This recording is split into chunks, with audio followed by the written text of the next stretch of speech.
Salut tout le monde, j'espère que vous allez bien. Donc aujourd'hui on se retrouve pour une nouvelle vidéo où je vais vous présenter mon bilan sanguin que j'ai réalisé il y a 2 jours maintenant. Donc pour faire le point un peu sur comment mes taux, voilà, mes différents taux, que ce soit au niveau hématologie, au niveau endocrinien, ont été affectés par ma prise de SARMs. Pour vous remettre dans le contexte, je suis actuellement en cure de SARMs, donc de YK11 par voie transcutanée et de S4 par voie orale. Et je n'utilise pas de base de testostérone à base d'enclomifène que j'ai arrêté il y a maintenant 15 jours. Donc voilà, avant de commencer, il faut savoir ça. Je prends également du NAC pour la protection hépatique, des oméga 3 et c'est tout, et de la créatine. Donc c'est tout ce que je prends. Donc on va analyser maintenant quels sont mes résultats. Alors au niveau hématologie, donc on peut voir qu'au niveau hématologie, tous mes taux sont à peu près normaux. Il y a juste les hématies, donc les globules rouges, qui sont un petit peu inférieurs à la valeur de référence. Donc ça, je ne sais pas forcément à quoi ça peut être lié. C'est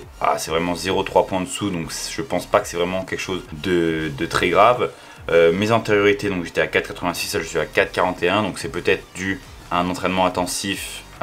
Voilà, je sais pas s'il y a des médecins parmi vous qui pourraient me guider là-dessus. Donc voilà. Au niveau hémoglobine, donc je suis en taux normaux, mais voilà, c'est un peu plus faible que d'habitude. Hématocrit, je suis à 40,8%. C'est voilà, j'ai baissé au niveau en fait du taux de globules rouges dans le sang. Donc voilà, c'est peut-être parce que j'ai perdu du sang récemment. J'ai eu beaucoup de saignement du nez, donc dû avec la chaleur. Donc je sais pas, peut-être que ça joue à ce niveau-là. Donc voilà, au niveau des taux, on peut voir ici que j'ai des taux normaux, leucocytes également. Voilà, lymphocytes, monocytes, tout est normal. Les plaquettes, je suis à 206, qui est un taux normal. Ensuite, donc, les lipides. Donc au niveau des lipides, cholestérol 3,66 nanomoles par litre. Donc avec une valeur antérieure de 3,78, cholestérol HDL, donc je suis à 1,19, donc au-dessus des valeurs de référence. Donc il faut savoir que quand vous prenez des stéroïdes ou des SARMs, ça va avoir tendance à diminuer votre taux de bon cholestérol, donc HDL. Ici mon taux est plutôt bon, même si voilà, antérieurement j'avais un taux de HDL à 1,43, là je suis à 1,19. Pourtant je continue de me supplémenter en oméga 3, donc à voir à ce niveau là comment ça évolue par la suite. Au niveau LDL, donc mauvais cholestérol, il a monté un petit peu mais vraiment pas beaucoup, c'est toujours bien inférieur aux valeurs de référence, donc c'est un signe de bonne santé du cœur, un faible taux de LDL. Au niveau des triglycérides, donc c'est aussi inférieur, bien inférieur dans les valeurs de référence, donc pas de souci à ce niveau-là. Donc il faut savoir les facteurs qui peuvent jouer au niveau des lipides également, c'est la pratique sportive. Donc là, il faut savoir que j'ai repris depuis plusieurs semaines le vélo, donc ça peut jouer également sur les lipides. Je pratique le jeûne intermittent, ce qui a été démontré récemment dans les études a amélioré les données biologiques. Donc voilà, il y a plusieurs facteurs qui peuvent rentrer en compte, mais il faut savoir que quand même, ce qui a été démontré dans les études, c'est que les SARMs avaient tendance à réduire le bon cholestérol HDL et à augmenter le mauvais cholestérol LDL.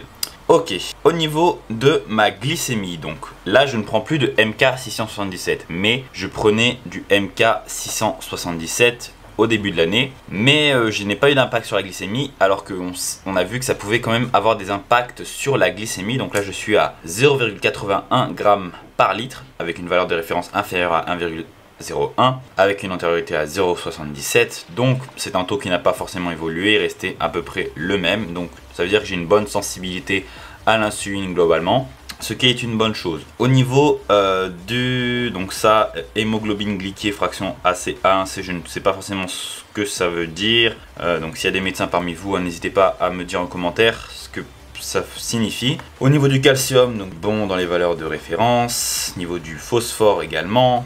Alors au niveau, donc là ça va être intéressant au niveau enzymologie, donc les enzymes hépatiques et autres. Donc au niveau des, donc les enzymes hépatiques sont les azates et alates.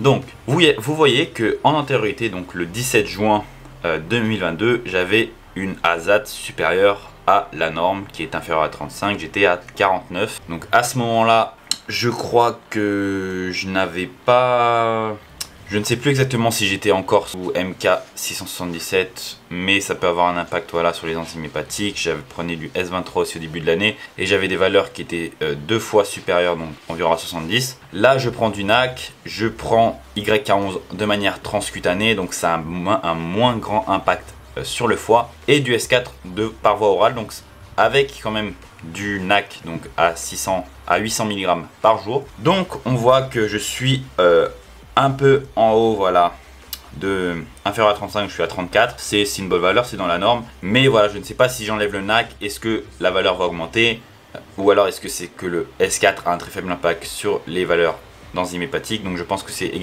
une combinaison un peu des deux. Au niveau ALAT, donc j'étais à 36 avant, inférieur à la norme, là je suis à 25, donc tout va bien. La CPK, donc la créatine phosphokinase, qui est à 417 avec une valeur de référence inférieure à 170. Alors là, d'après ce que j'ai lu, ce n'est pas un taux forcément dangereux, car qu'est-ce qui peut entraîner une élévation de la créatine phosphokinase? C'est des dommages au niveau musculaire. Donc ça peut être lié au fait que la veille de la prise de sang, j'ai effectué un entraînement, voilà, qui a entraîné beaucoup de lésions musculaires et qui est en train de se régénérer.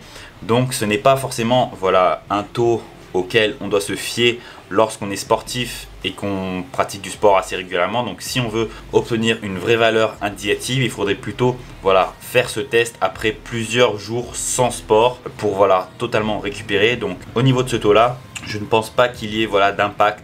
C'est un taux normal d'après ce que j'ai lu sur internet pour les sportifs. Alors là, ça va être le plus intéressant. Donc on a la fertilité, donc la FSH et la LH. Donc qu'est-ce qu'on a vu avec les SARMs dans les études? Donc qu'est-ce qui se passait au niveau de la LH et de la FSH? On avait une diminution de ces hormones due à un rétrocontrôle négatif de l'axe HPTA. Donc car le SARM en fait va remplacer les fonctions de la testostérone au niveau anabolique. Donc le corps va se dire, je n'ai plus besoin de produire de testostérone car les fonctions, voilà, de la testostérone sont remplies par cet agent anabolique exogène.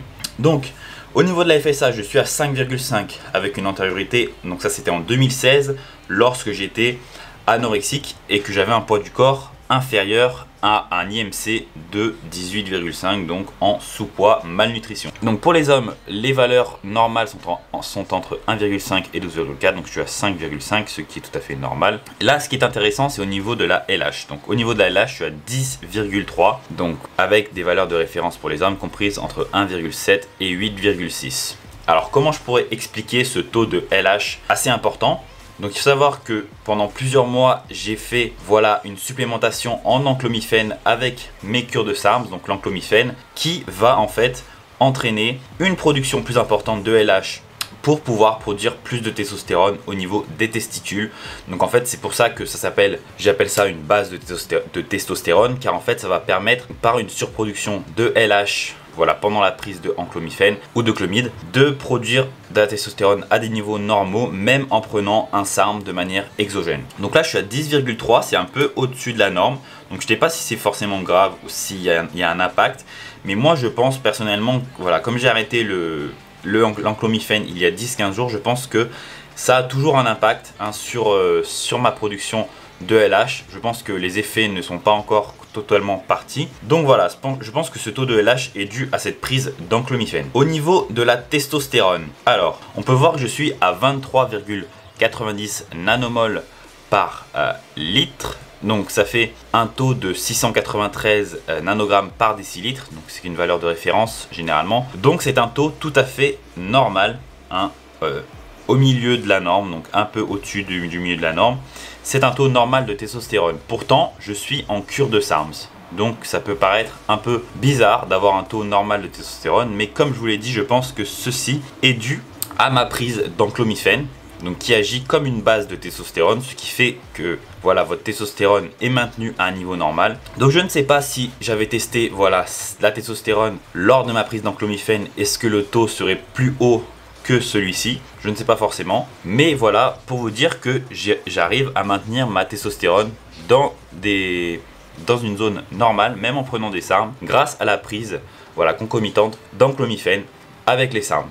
Donc ça, j'y reviendrai dans une autre vidéo un peu plus explicative sur pourquoi prendre de l'enclomifène ou d'autres bases de testostérone pendant la cure de SARM. Donc voilà, ça permet de maintenir vos taux de testostérone normaux. Et quand vous arrêtez, et ben votre testostérone, il ne va pas y avoir de crash au niveau hormonal. Et voilà, donc c'est pour ça que je pense que c'est une approche qui est prometteuse à l'avenir. Maintenant que je l'ai remarqué sur moi-même, j'avais lu beaucoup de journaux anecdotiques sur le fait que l'enclomifène supplémenté au SARM permettait de maintenir des taux normaux, voire un peu plus hauts que la norme pendant la cure de SARM, donc qui peut avoir d'énormes effets bénéfiques, au lieu de cracher ses niveaux de testostérone et se retrouver à la fin de la cure à devoir faire un PCT pour relancer la production. Au niveau du cortisol, donc cortisol, les glandes surrénales, donc je suis à 544 nanomoles par litre, donc c'est un taux normal. Au niveau de la thyroïde, donc la thyroïde je suis à 3,560, donc c'est un taux normal, un peu des valeurs hautes, j'ai toujours eu des valeurs, voilà, 3,260 en antériorité.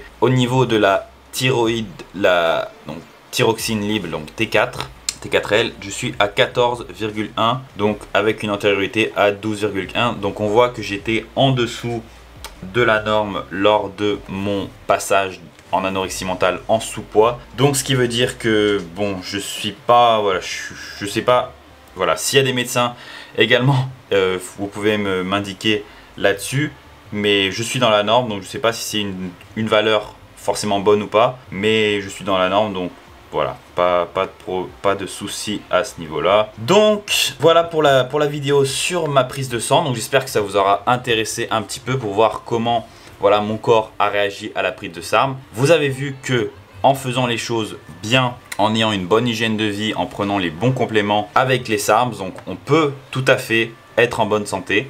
C'est pas quelque chose de néfaste forcément. Après ça dépend de chacun.